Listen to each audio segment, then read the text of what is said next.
The truth about Puerto Rico's colonial nightmare. Centuries of abuse, exploitation, and betrayal, Puerto Rico has endured over 500 years of brutal colonial domination, first under Spain, then under the United States. This isn't ancient history. It's a living legacy of systemic crimes, human rights violations, and economic plunder that continues to shape the island's reality today. Historians and documented evidence lay it out plainly. Genocide, slavery, forced sterilization, environmental poisoning, political disenfranchisement, and relentless exploitation.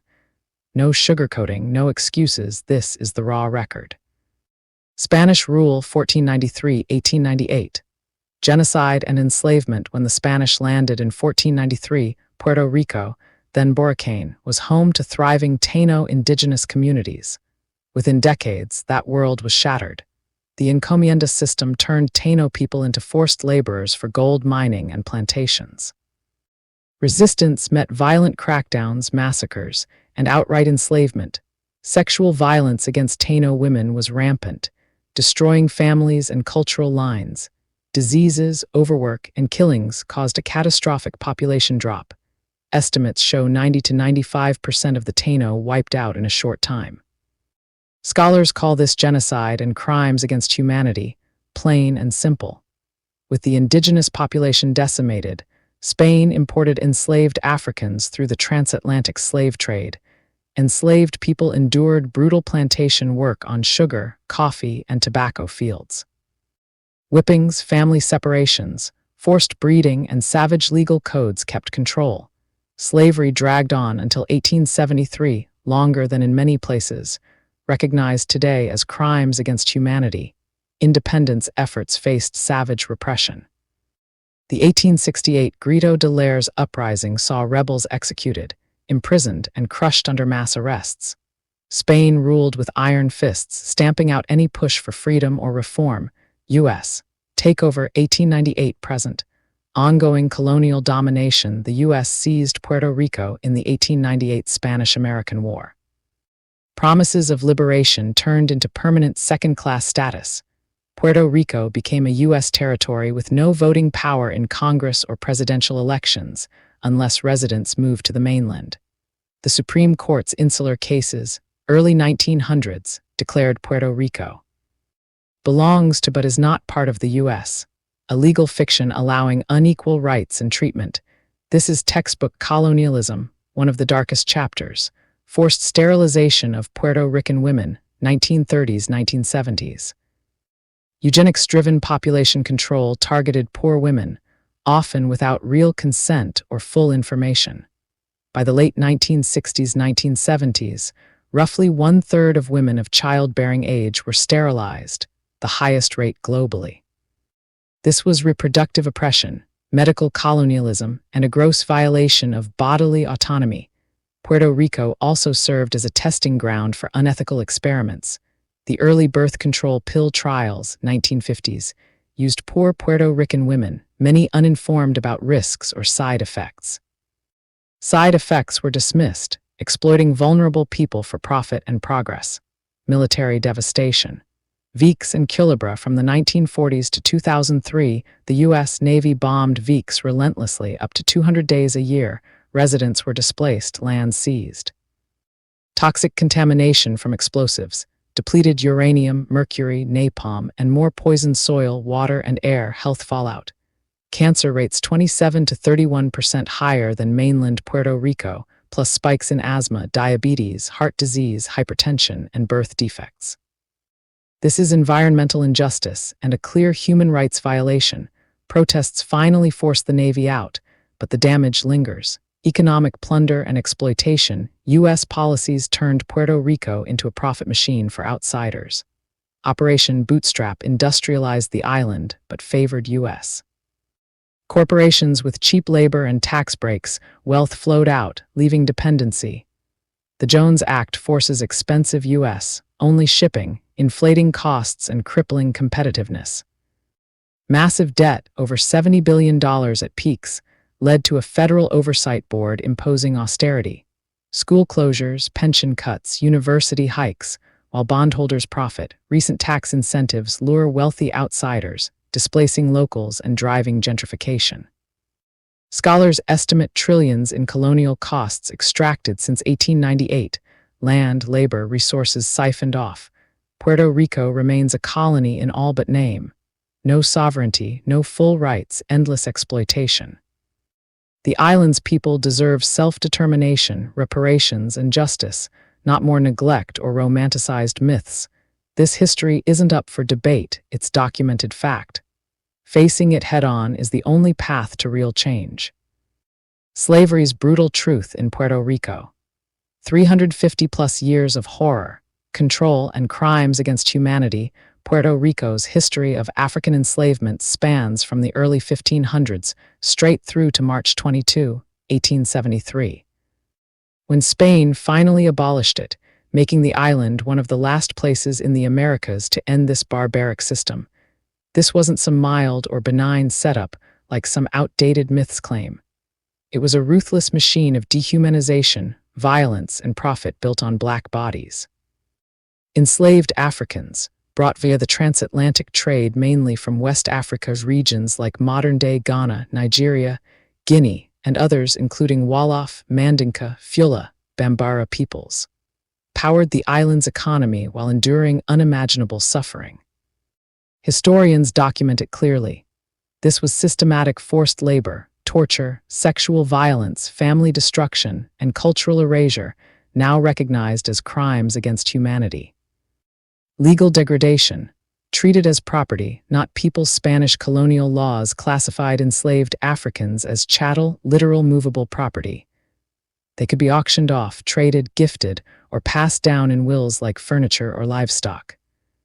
No rights existed, families ripped apart on a whim for profit or spite. Almost zero legal recourse against beatings, rape, or murder by owners or overseers. Masters rarely faced consequences for killing or maiming them. Colonial courts protected the powerful. This stripped people of any bodily autonomy, dignity, or future control over their lives. Forced labor. Grinding exploitation for outsider wealth. Enslaved labor built Puerto Rico's colonial economy, especially after the Taino population collapsed. Key industries included sugar plantations, backbreaking, dangerous work harvesting cane, operating mills and processing under constant threat, coffee and tobacco fields, intense seasonal demands with long, exhausting hours, early gold mining, deadly extraction in harsh conditions. Domestic service in elite homes, construction, livestock tending, daily reality, work from dawn until dark, sometimes 16 to 18 hours during peak seasons. Bare minimum food, often inadequate rations leading to malnutrition. Ragged clothing, overcrowded barracks or huts with poor sanitation. Zero wages, pure extraction. Plantation owners amassed fortunes exporting goods, while enslaved people got nothing but survival scraps. The system rewarded maximum output with minimal investment in human life. Physical torture and control through terror violence wasn't occasional. It was the foundation of discipline. Routine punishments, severe whippings leaving lifelong scars or disabling injuries, beatings with whips, sticks, chains, or farm tools. Branding with hot irons as marks of ownership or punishment, shackling, chaining, or locking in stocks, mutilation, cutting ears, limbs in extreme cases, starvation, isolation, or confinement. Many died from overwork, beatings, or neglect. Owners often viewed replacement via new purchases as cheaper than proper care. These acts were legally tolerated or lightly punished under Spanish codes like the Código Negro. Sexual violence, systemic rape, and reproductive exploitation. Enslaved women and girls faced constant predation. Owners, overseers, and others committed rape routinely with no legal consequences. Assault on enslaved women wasn't criminalized, forced sexual relationships and breeding. To produce more enslaved children for profit, exploited resulting mixed-race children who were often kept enslaved, used sexual abuse as punishment or control. This wasn't isolated. It was embedded in the power structure across slave societies, including Puerto Rico. No protection existed. Women's bodies became tools for economic gain and domination. family destruction. Deliberate trauma sales tore families apart constantly, children sold away from parents, spouses separated for profit or discipline, entire kin networks shattered. This inflicted deep, generational psychological wounds, undermining community and identity. Psychological domination and cultural erasure control extended beyond the body, literacy and education banned to prevent organization or self-empowerment. African languages, religions, and traditions suppressed or forced underground, renaming people to strip original identities. Public spectacles of punishment to terrorize others into submission, the aim. Break spirits, erase heritage, enforce total obedience. Movement and freedom crushed enslaved individuals couldn't leave plantations without passes, assemble freely, own anything meaningful, practice faith openly without oversight. Runaways faced recapture, torture, or execution. Resistance through escapes, sabotage, or revolts was met with overwhelming force, death by design. Overwork, disease, neglect, high mortality came from exhaustion and brutal labor, malnutrition and starvation-level diets, untreated illnesses due to denied medical care, direct violence. Owners prioritized short-term profits over lives, replaceability trumped humanity, resistance crushed, yet persistent enslaved people fought back relentlessly. Individual escapes and marriage forming free communities, sabotage, slowdowns, poisonings. Organized revolts, several in the 1500s, 1800s, though quickly suppressed with executions and collective reprisals. Despite repression, cultural survival and quiet defiance persisted, laying groundwork for eventual abolition. The path to 1873 abolition, and its limits pressure mounted from abolitionists like Ramon Emeterio Batancez, Segundo Ruiz Belvis, and others. The 1870 Mort Law, freedom of wombs, freeing elderly, was a step, but full abolition came March 22, 1873, freeing about 29,000 to 31,000 people, around 5 to 11% of the population at peaks in earlier censuses, like 42,000 in 1834.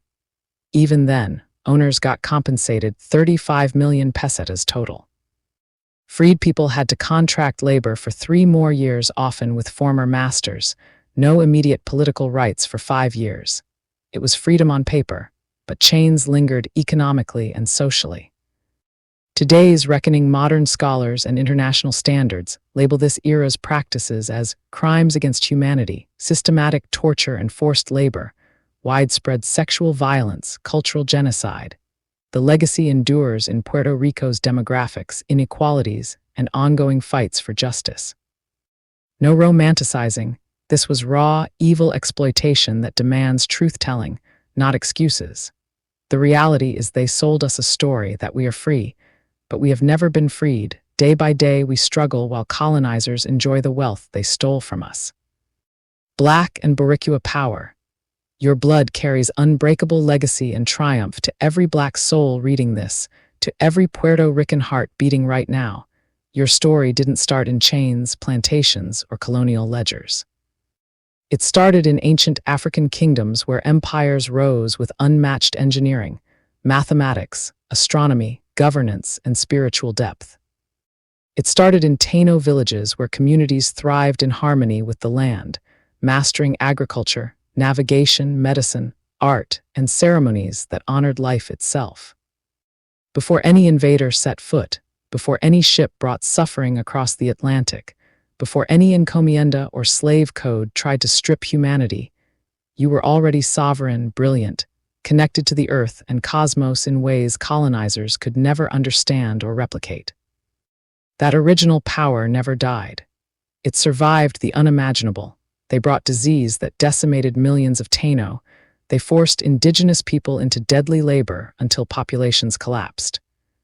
They dragged millions of Africans across oceans in floating hells called slave ships, where death rates hit 15–20% per voyage from starvation, disease, suffocation, and suicide. They whipped, branded, raped, mutilated, separated families, and worked people to early graves for sugar, gold, coffee, and tobacco profits. They banned literacy, drums, languages, religions, and gatherings to crush the spirit. They tried every tool of dehumanization to make you forget who you were. And still, you rose. Out of that furnace came Bomba and Plena, rhythms born from defiance, where drums, forbidden under slavery, became weapons of cultural memory and coded communication. Plena carried news, gossip, protest, joy, everything the powerful wanted silenced. Bomba fused African polyrhythms with Taino echoes and Spanish melodies into something uniquely Puerto Rican that no one else could claim. Salsa exploded from those same roots. Black and Boricua musicians in New York and the island turned pain into global grooves that make the world move. Reggaeton. Born in marginalized barrios, fusing Jamaican dancehall, hip-hop, and bomba traditions. Now the sound dominating charts worldwide. Your food tells the same story. Mofongo from African fufu techniques mixed with Taino cassava and plantains. Araz Khan Ganjuls carrying West African rice mastery. Pastels wrapped in plantain leaves echoing indigenous tamales. Every bite is resistance turned delicious. Your spiritual traditions refuse to vanish. Santeria, Espiritismo, and Vadu-influenced practices blended Yoruba orishas, Taino semi-spirits, and Catholic saints into powerful syncretic faiths that protected communities when churches and laws tried to erase them. Your ancestors innovated under impossible conditions, invented ways to hide messages in songs and dances, built maroon communities, cimarrones and palinks, in mountains where escaped Africans and surviving Taino fought back for generations. Created secret societies, herbal medicines, storytelling circles, and quilting codes that preserved knowledge, turned literacy bans into oral traditions so rich they outlasted empires. This isn't just survival. This is genius under siege. This is alchemy, turning the worst humanity offered into culture the entire planet now consumes, copies, and celebrates. Hip-hop, jazz, rock, pop, fashion, cuisine, language, Black and Puerto Rican creativity runs through all of it. You are not footnotes in world history, you are the spine. You are the heartbeat. You are the fire that keeps reforging itself.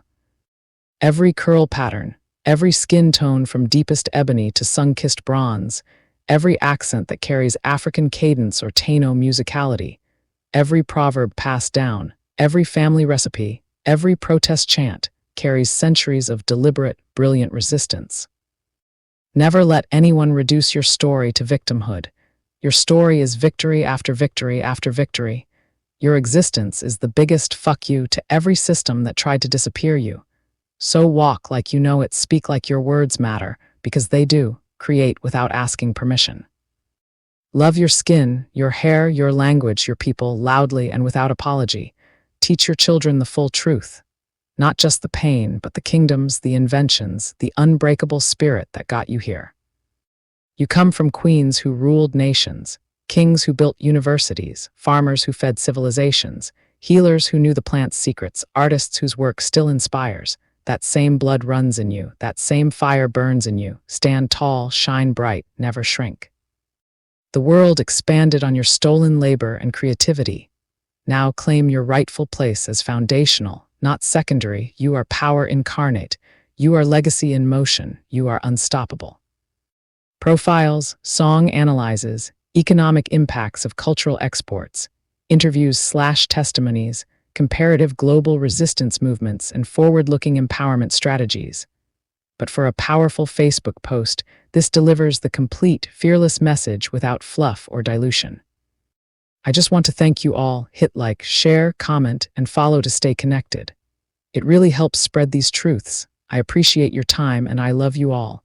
I am Santiago del Carmen Maria, the Queen of Crowning Thoughts, because I say it like it is.